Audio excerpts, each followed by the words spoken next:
Dois amigos estavam usando entorpecentes e foram pegos pela polícia.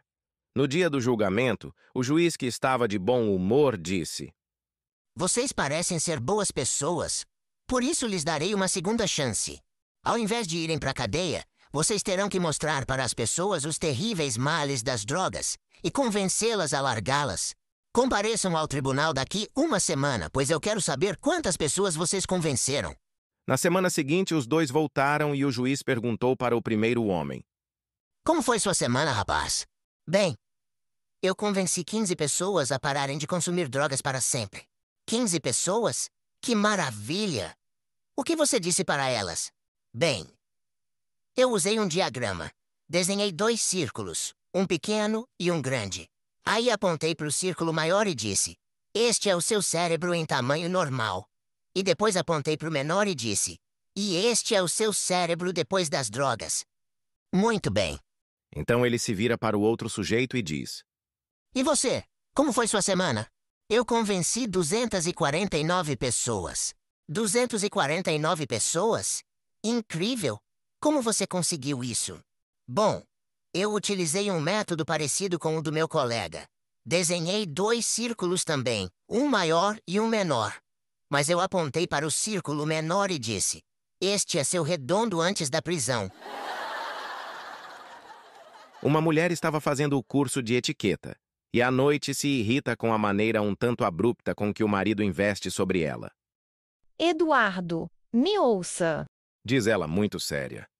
Exijo bons modos na cama, assim como tenho o direito de exigi-los na mesa. Surpreso e aborrecido, o marido se levanta, vai até o espelho, penteia os cabelos, passa um desodorante e volta para a cama. Tudo bem agora? Agora, tá sim. Ok. Quer fazer o favor de me passar a perseguida?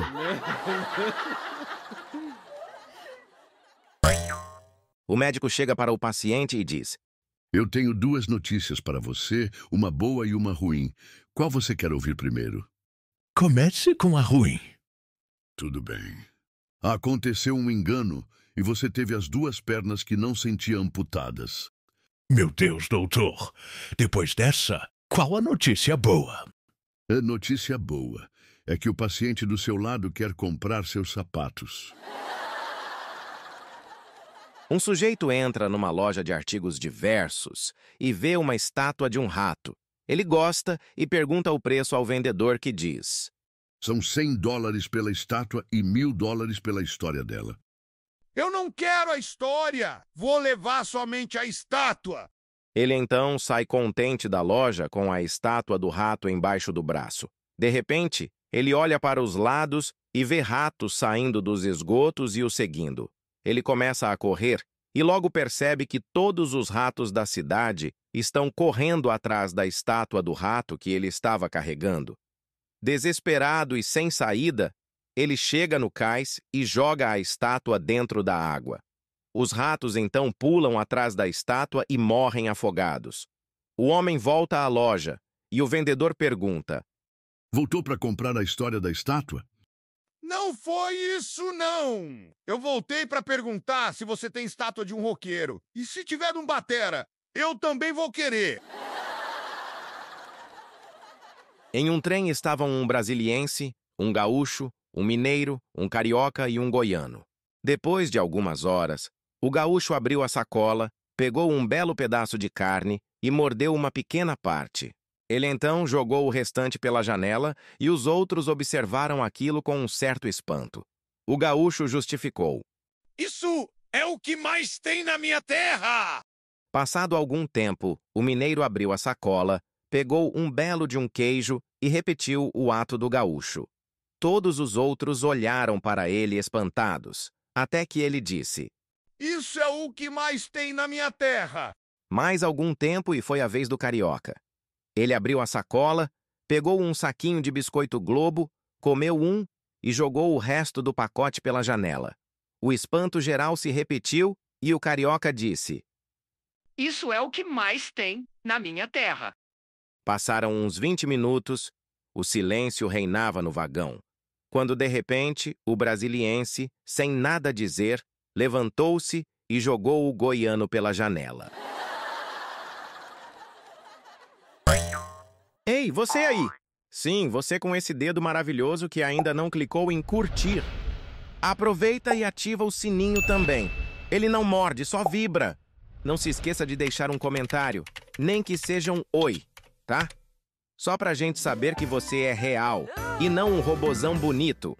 Um sujeito envia seu currículo para uma empresa onde pedia $15.000 de salário, mais um carro, um apartamento e 5 salários extras por ano.